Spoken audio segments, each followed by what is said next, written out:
Greenland दुनिया का सबसे बड़ा द्वीप है। क्षेत्रफल करीब 21,66,000 वर्ग किलोमीटर, यानी दुनिया के करीब 170 देशों से भी बड़ा है ग्रीनलैंड। फ्रांस से बड़ा है, जर्मनी से कई गुना बड़ा है, ब्रिटेन से कई गुना बड़ा है, जापान से बड़ा है, इटली से बड़ा है, स्पेन से भी बड़ा है। इतने विशाल क्षेत्रफल वाले ग्रीनलैंड की आबादी सिर्फ 56-57 हजार के करीब है। आकार बहुत बड़ा है लेकिन आबादी बहुत कम, संसाधन अपार है और जगह रणनीतिक। ग्रीनलैंड में साल का सबसे बड़ा हिस्सा अंधेरे और रोशनी के चरम का गवाह बनता है। गर्मियों में कई हफ्तों तक सूरज डूबता ही नहीं, यानी मिडनाइट सन।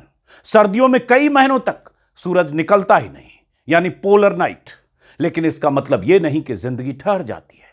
घरों में तेज रोशनी, स्ट्रीट लाइट्स, लाइट थेरेपी और आसमान में नॉर्दर्न लाइट्स। मिडनाइट सन वाले इलाके में मई के अंत से जुलाई के अंत तक सूरज 24 घंटे डूबा रहता है। रात होती ही नहीं, आधी रात को भी आसमान में उजाला रहता है। लोग घड़ी से ज्यादा सूरज देखकर समय पहचानते हैं, खिड़कियों पर मोटे पर्दे लगाते हैं ताकि सो सकें।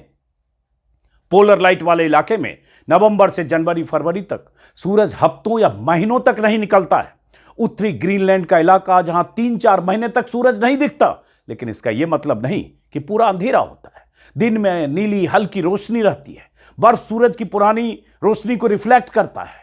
चांद और सितारे बेहद साफ दिखते हैं। ग्रीनलैंड के हर घर में तेज एलईडी लाइट्स का इस्तेमाल होता है। स्ट्रीट लाइट्स लगातार जलती रहती है। घरों के अंदर पीली गर्म रोशनी वार्म लाइट का इस्तेमाल होता है। लोग लाइट थेरेपी लैंप का इस्तेमाल करते हैं ताकि डिप्रेशन ना हो। सरकार मानसिक स्वास्थ्य को लेकर बहुत सतर्क रहती है। ग्रीनलैंड में सड़कें कम हैं, बर्फ ज्यादा है। यहां एक शहर से दूसरे शहर जाने के लिए बहुत मशक्कत करनी पड़ती है। ज्यादातर शहर आपस में सड़कों से जुड़े ही नहीं है, इसलिए सफर बहुत मुश्किल भरा होता है। सर्दियों के मौसम में सबसे भरोसेमंद ट्रांसपोर्ट है डॉग स्लेज।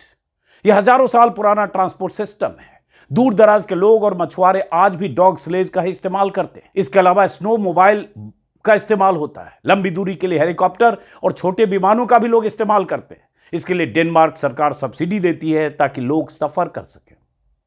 गर्मियों में जब बर्फ पिघलती है तब नाव, छोटी शिप और फेरी मुख्य ट्रांसपोर्ट बन जाते हैं।